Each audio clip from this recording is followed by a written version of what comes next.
Jesen je vrijeme kada se vegetacija usporava i kada voćari trebaju uraditi određene poslove kako bi biljke bile spremne za narednu godinu. Tako je i kod uzgoja kupine i u ovom videu pričati ćemo o tome kako orezati i pripremiti kupinu za sljedeću godinu. Nakon berbe kupine posvetili smo se mladim izdancima koje smo njegovali do kraja ljeta. Sada u jesen odstraniti ćemo izdanke koji su nam dali plodove, a izvršiti ćemo orezivanje novih mladih izdanaka. Kao što se može vidjeti, ova sorta je jako bujna i dobro raste, a razlog tome je dobra gnojidba i dovoljna količina vode. Na kraju ljeta i početkom jeseni mladi izdanci su već dovoljno visoki i potrebno ih je zaštititi od bolesti i štetnika. Kupina je dosta otporna voćka, ali i ona se mora njegovati i održavati, jer u suprotnom lako strada od bolesti, ali i raznih štetnika koji se javljaju. U ovom videu pokazati ćemo kako se pobrinuti da te opasnosti svedemo na minimum, te kako orezati i obogatiti tlo hranjivom da bi iduće godine dobili što bolje plodove. Nakon završetka berbe, izdanke koji su nam dali plodove potrebno je ukloniti pored tla i napraviti prostora mladim izdancima koji treba da izrastu i postignu zadovoljavajuću visinu. Nakon uklanjanja starih izdanaka, mlade ćemo zaštititi nekim hemijskim preparatom kao što je na primjer Quadris ili Ortiva Top. List na biljkama treba biti zdrav sve do jeseni, kada će usporavanjem vegetacije i sa prvim mrazevima taj list otpasti. Tada kupina ulazi u fazu mirovanja, kada možemo pristupiti orezivanju i vezanju. Zbog kvalitetnije zaštite mi ove poslove radimo prije zime i nikada ne čekamo proljeće. Kupina dobro podnosi niske temperature, ali i moguće su štete zbog izmrzavanja. Temperature do -15 stepeni Celzijusa ne bi trebale raditi preveliku štetu. Kupine će lako prezimiti, samo se trebamo pobrinuti da na njoj nema bolesti i da je dovoljno odrvenjala. Upravo bolest je najveći razlog zbog kojeg dolazi do štete na stabljikama kupine. O samoj zaštiti od bolesti ćemo pričati i u drugom dijelu videa, nakon što opišemo postupak vezanja i orezivanja. Ova dva koraka potrebno je prvo napraviti. Povezati ćemo dovoljan, ali ne i prevelik broj izdanaka na naslon, a ostale ćemo ukloniti. Kod većine sorti ostavlja se 4 mlada izdanka kupine. Kao što se može vidjeti, kupina na mladim izdancima redovito daje bočne grane. Ove grane također nastavljaju sa intenzivnim rastom, pa je potrebno stvar držati pod kontrolom.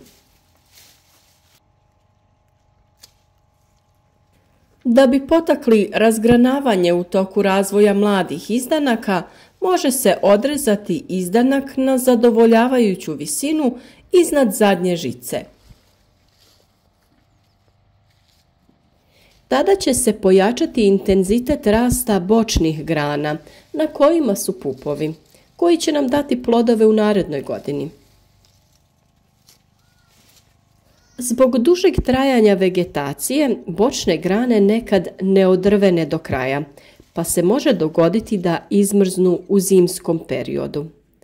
Zbog toga ćemo pri rezidbi obratiti pažnju na njihovu dužinu. Rezidba kupine vrši se na način da se glavni izdanak skrati na visinu iznad zadnje žice, tako da ostavimo 2 ili 3 pupa iznad. Bočne grane, koje mogu biti duge i preko metar ili 2, skraćujemo na oko 8 pupova, odnosno na dužinu od 40 do 50 cm. Ovakve izdanke vežemo i ostavljamo do proljeća. Bočne grane ostavljamo nešto duže da bi ih u proljeće skratili na do 3 rodna pupa. To radimo tako upravo zbog mogućeg izmrzavanja vršnih dijelova bočnih grana.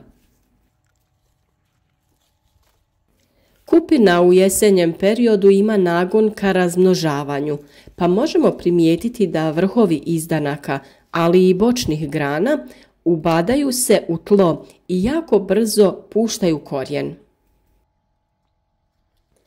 Na ovaj način možemo razmnožiti kupine ako bi proširili nasad ili možda poklonili nekom od prijatelja. Veći broj izdanaka po dužnom metru može dovesti do zagušenja u krošnji, što može biti jako nepovoljno u fazi berbe.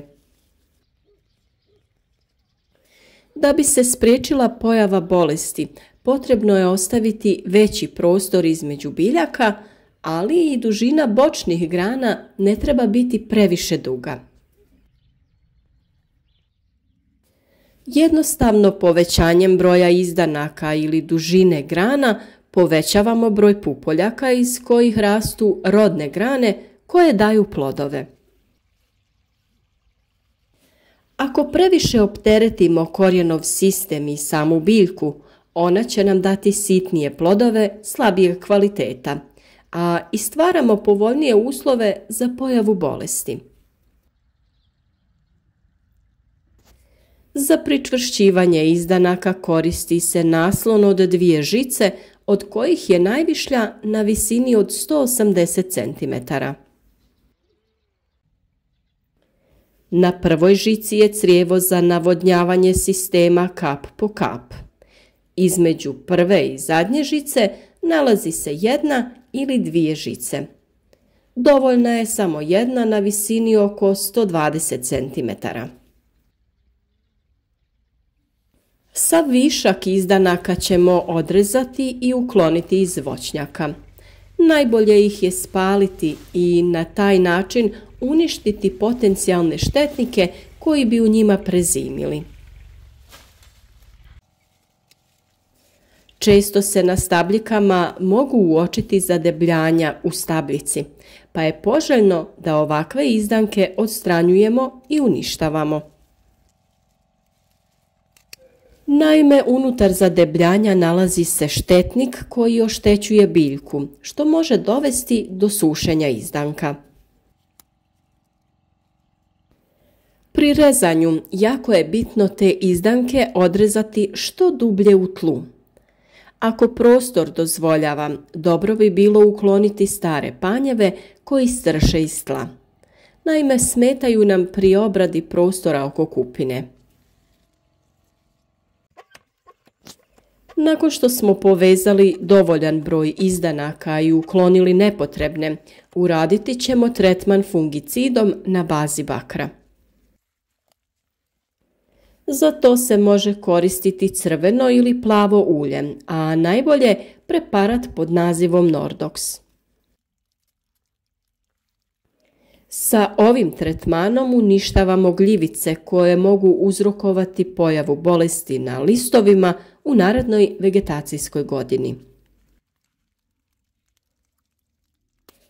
Tretman treba uraditi kada je vrijeme stabilno i bez kiše i vjetra. Potrebno je dobro poprskati stabljike tako da se prekrije čitava površina.